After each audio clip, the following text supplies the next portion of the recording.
Buenos días, mis queridos hermanos, que la paz de nuestro Dios les acompañe en este precioso día. Les pido le pido a nuestro Señor que Él nos envíe su Espíritu, que impresione nuestras mentes y que nos capacite para poder entender su mensaje. Hoy nuestro Señor nos ha preparado una reflexión que tiene que ser de ayuda para todos sus hijos y hijas, todos aquellos que quizás se estén preguntando si tienen algún don, algún talante, si pueden algo que hacer, y que probablemente ellos no están llamados para su obra. Pues espero que la reflexión que hoy vamos a tratar nos ayude a todos a entender cuál es la preparación que necesitamos y cuál es el llamado que necesitamos. La reflexión de hoy está titulada Aquellos pescadores de Galilea. Y vamos a ver de qué nos quiere hablar nuestro Dios hoy. La lección más profunda que el milagro impartió a los discípulos es una lección para nosotros también. Es decir, que todo aquello que el Maestro, que nuestro Redentor enseñó a sus discípulos, les sirvió para ellos, pero también sirve para nosotros. A saber que aquel cuya palabra juntaba los peces de la mar, podía impresionar los corazones humanos y atraerlos con las cuerdas de su amor, para que sus siervos fuesen pescadores de hombres. Es decir, Cristo en realidad nos llama a todos que seamos pescadores de hombres, ¿verdad? Eran hombres humildes y sin letras, aquellos pescadores de Galilea, y de aquí viene también el título de nuestra reflexión, aquellos pescadores de Galilea. Eran hombres humildes y sin letras, es decir, como muchos otros de nosotros. Yo diría incluso que muchos de nosotros quizás estamos mejor preparados que ellos. Aquellos pescadores de Galilea, pero Cristo, la luz del mundo, tenía abundante poder para prepararlos para la posición a la cual los había llamado. Y es decir, tenemos que confiar que nuestro Redentor tiene poder para prepararnos para el llamado que se nos ha hecho, ¿verdad? El Salvador no menospreciaba la educación, porque cuando está regida por el amor de Dios y consagrada a su servicio, la cultura intelectual es una bendición. Pero fijaos, dice, el Salvador no menospreciaba la educación, pero cuando la educación está regida por el amor de Dios y consagrada a su servicio, la cultura intelectual es una bendición. Pero fijaos aquí, porque también puede ser una trampa, ya lo hablamos en la reflexión anterior, ¿verdad? Y tenemos que identificar por qué es una trampa o por qué puede ser una trampa también, ¿verdad? Pero pasó por alto a los sabios de su tiempo, porque tenían tanta confianza en sí mismos. ¿Por qué no eran aptos para entender esas realidades y para ser llamados para esta obra? Fijaos, dice, porque tenían tanta confianza en sí mismos, que no podían simpatizar con la humanidad doliente y hacerse colaboradores con el hombre de Nazaret. En su intolerancia tuvieron en poco el ser enseñados por Cristo. Y aquí quiero hacer un comentario, a pesar de que probablemente se malinterpretará, ¿verdad? Dice en su intolerancia. ¿Por qué viene la intolerancia? Porque en realidad tenían tanta confianza en sí mismos, ¿verdad? Esa intolerancia viene de esa confianza en sí mismos, de que ellos están educados, que ellos conocen la verdad, que ellos saben lo que se tiene que hacer. Ignorando, y lo vamos a comentar ahora, ignorando en realidad cuál es la auténtica educación y cuál es el auténtico llamado, ¿verdad? Por eso podemos ver muchas veces a los maestros de Israel que son intolerantes, y es curioso porque es intolerante no tanto con aquellos que cometen pecado o que viven de una manera que no corresponde, ¿verdad? Sino más bien muchas veces de aquellos que predican la verdad, y sobre todo de aquellos que predican toda la verdad, es decir, incluso amonestaciones y todo lo que está escrito, ¿verdad? Tanto en la Biblia como en la palabra inspirada, como en la verdad presente, ¿verdad? Entonces, claro, como hay tanta advertencia sobre esa confianza que nosotros podemos albergar, ¿verdad? Porque podemos llegar a creer que porque yo me conozco la verdad, porque he entendido la verdad, yo soy superior en algo. Y cuando llego a este punto, en realidad he caído más bajo que nadie, ¿verdad? Porque en realidad no entiendo de dónde me viene el conocimiento, cuál es el auténtico poder y en nombre de quién debo de obrar o de trabajar, ¿verdad? Entonces, cuando empiezo a tener esa confianza en mí mismo, también me vuelvo intolerante. Y se puede observar, de hecho lo observo mucho, ¿no? En comentarios y en las redes sociales, ¿no? Los maestros de Israel que creen que tienen algún tipo de autoridad por encima de los demás, ¿verdad? En realidad no se dan cuenta que están cayendo en un error, ¿verdad? Porque no siguen el ejemplo de Cristo, ¿verdad? Cristo permitió que todo el mundo pueda hablar, ¿verdad? Desgraciadamente hoy día parece ser que tienes que tener una especie de permiso especial para poder predicar y hablar, olvidándonos que en realidad todos somos iguales y deberíamos de tomar, si no nos parece Cristo el ejemplo perfecto, pues miremos a los apóstoles. ¿En qué momento los apóstoles se colocaron ellos mismos por encima de los demás? Nunca. Nunca. Y el consejo que ellos tenían es que todos prediquen la palabra. Por lo tanto, todos somos seguidores del único maestro. Entonces, deberíamos de preguntarnos de dónde viene esta intolerancia. ¿Qué espíritu está detrás cuando nos volvemos intolerantes? Cuando estamos tratando de imponer la razón que uno tiene sobre la razón de los demás, ¿verdad?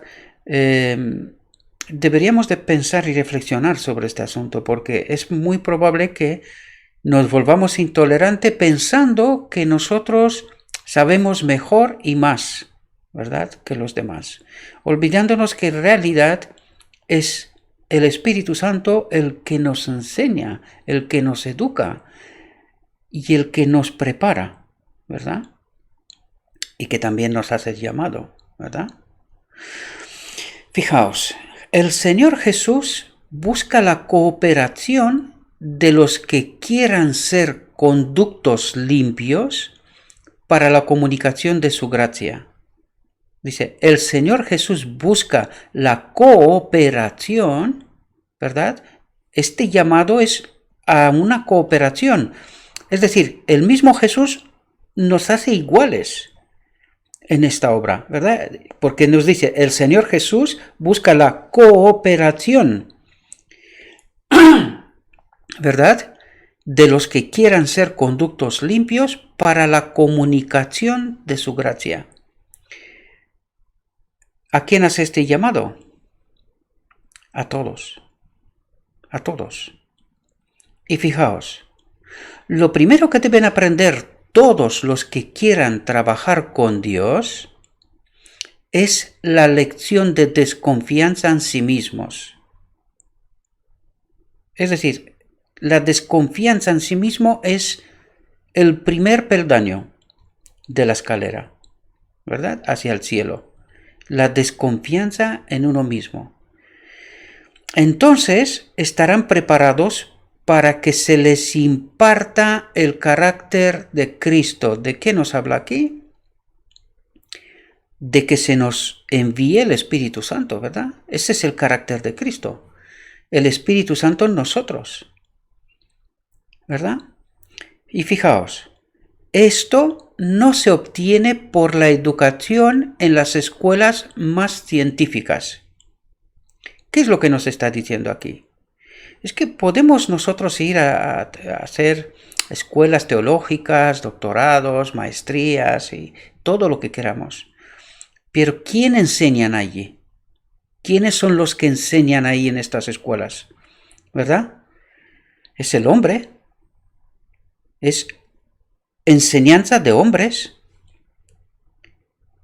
Por lo tanto, en la escuela de Cristo es su espíritu, ¿verdad? Dice, entonces están preparados para que se les imparta el Espíritu Santo, ¿verdad? El carácter de Cristo, el Espíritu Santo. Esta es la auténtica escuela, ¿verdad? Esto no se obtiene por la educación en las escuelas más científicas. Es decir, de allí tú puedes salir con un título, pero no con el Espíritu Santo. Y en realidad lo único que necesitamos es el Espíritu Santo.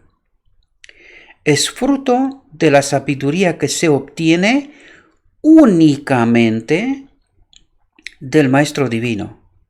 Es decir, todos aquellos a los que Cristo llama, Él los prepara, ¿verdad? Y esta preparación es la más alta preparación, ¿verdad? No la de las escuelas más científicas, ¿sí? Jesús eligió a pescadores sin letras porque no habían sido educados en las tradiciones y costumbres erróneas de su tiempo. Y podría ser esta una clave para nuestro tiempo también, ¿verdad? Tradiciones y costumbres erróneas de nuestro tiempo. Reflexionemos sobre este asunto porque aquí nos lo presenta como clave, ¿verdad? Y fijaos, dice, eran hombres de capacidad innata, humildes y susceptibles de ser enseñados. Pero claro, nuestros maestros de hoy, ¿cómo que han perdido esta susceptibilidad de ser enseñados? ¿Verdad? Porque claro, como tienen un título de que ellos están preparados, claro, no se dan cuenta de que en realidad la auténtica preparación viene del espíritu del maestro, ¿verdad? Y no de las escuelas de este mundo, de las escuelas científicas, en donde aprendemos de hombres y que aprendemos tradiciones y costumbres erróneas. ¿Sí? Eso es lo que dice el texto, por lo tanto me quedo al texto, ¿verdad? Hombres a quienes él podía educar para su obra. Y esto es clave. Esto es clave. O sea, a los que él llama y los prepara para su obra, ¿verdad? Y esos tienen que ser hombres de capacidad innata, humildes y susceptibles de ser enseñados. Estas son los únicos requerimientos, ¿verdad? ¿Y quiénes pueden tener esos requerimientos? Todos. Todos tenemos ese llamado, ¿verdad? En las profesiones comunes de la vida hay muchos hombres que cumplen sus trabajos diarios inconscientes de que poseen facultades que si fuesen puestas en acción los pondrían a la altura de los hombres más estimados del mundo. Se necesita el toque de una mano hábil para despertar estas facultades dormidas. ¿Cuál es el toque de esta mano? Es el Espíritu de Dios. A hombres tales llamó Jesús para que fuesen sus colaboradores y les dio las ventajas de estar asociados con Él. Asociados, o sea, en posición de igualdad, ¿verdad? Porque, fijaos, lo que dice el texto, a hombres tales llamó Jesús para que fuesen sus colaboradores, ¿sí? No maestros sobre el maestro, ¿verdad? Sino sus colaboradores, y les dio las ventajas de estar asociados con Él. Aquí podríamos hablar muchas cosas, ¿verdad? Pero no quiero ahondar y profundizar porque sé que molesta, y yo creo que cada uno de los maestros tiene que identificar cuál es su auténtica condición, ¿verdad? No soy yo quien para juzgar y para poner los puntos sobre I, ¿no? Pero creo que debemos de reflexionar con profundidad sobre este texto porque a veces veo mucha intolerancia, veo muchas formas de actuar que creo que no son dignas ni siquiera de un cristiano sin más, un laico. Sobre todo cuando es maestro de Israel ya, en fin, queda mal. Esa es la realidad, ¿verdad? Nunca tuvieron los grandes del mundo un maestro semejante. Cuando los discípulos terminaron su periodo de preparación con el Salvador, no eran ya ignorantes y sin cultura. Habían llegado a ser como Él en mente y carácter, dice. Habían llegado a ser como Él en mente y carácter. Y los hombres se dieron cuenta de que habían estado con Jesús. No es la obra más elevada de la educación el comunicar meramente conocimientos. Y eso es fundamental, ¿verdad? Porque podríamos preguntarnos de por qué es tan poco efectiva la obra que estamos haciendo, ¿verdad? Aunque no tenemos que mirar números ni nada por estilo, ¿no? ¿Verdad? Pero podemos darnos cuenta de cuál es el estado de la iglesia, ¿verdad? De cómo estamos en realidad todos, empezando conmigo mismo, ¿verdad? No estoy señalando a nadie, sino empezando conmigo mismo, ¿verdad? ¿Solamente comunicamos conocimientos o falta algo más? Y el texto nos lo va a revelar, ¿verdad? No es la obra más elevada de la educación el comunicar meramente conocimientos, sino el impartir aquella energía vivificadora que se recibe por el contacto de la mente con la mente y del alma con el alma. Y fijaos aquí, únicamente la vida puede engendrar vida. Es decir, cuando presentamos la palabra de Dios, esa palabra de Dios lo primero que tiene que hacer es que se vea en nosotros este cambio, ¿verdad? Entonces, en el contacto con esa energía vivificadora, vaya que me cuesta esta palabra, ¿verdad? Solamente cuando estamos en contacto con esta energía, esa energía también se tiene que ver en nosotros, ¿verdad? Y por eso nos dice, únicamente la vida, o sea, únicamente el Espíritu Santo puede engendrar vida. Si el mensaje viene por inspiración divina, ese mensaje tendrá poder para transformar, ¿verdad? Tanto a mí como a los demás. ¿Qué privilegio fue el de aquellos que durante 3 años estuvieron en contacto diario con aquella vida divina de la cual había fluido todo impulso vivificador que bendijera al mundo? Más que todos sus compañeros, Juan, el discípulo amado, se dio al poder de esa vida maravillosa. ¿Por qué nos da ejemplo de Juan? Porque Juan era como una tormenta, como un rayo, ¿verdad? Que caiga fuego del cielo, ¿verdad? Pues fijaos, dice, Juan, el discípulo amado, se dio al poder de esa vida maravillosa. Es decir, aquellos que nos rodean, aquellos que entran en contacto con el mensaje que transmitimos, si nos ha transformado a nosotros, también los transformará a ellos, ¿verdad? Dice, la vida fue manifestada y vimos y testificamos y os anunciamos aquella vida eterna, la cual estaba con el Padre y nos ha aparecido. De su plenitud tomamos todos y gracia por gracia. En los apóstoles de nuestro Señor no había nada que les pudiera reportar gloria. Y esto es interesante porque es molesto, ¿verdad? Pasó en el tiempo de Cristo y hoy también pasa, ¿verdad? Cuando Dios escoge siervos de entre la multitud, ¿verdad? Pues son ese tipo de personas, ¿verdad? Dicen los apóstoles de nuestro Señor, no había nada que les pudiera reportar gloria.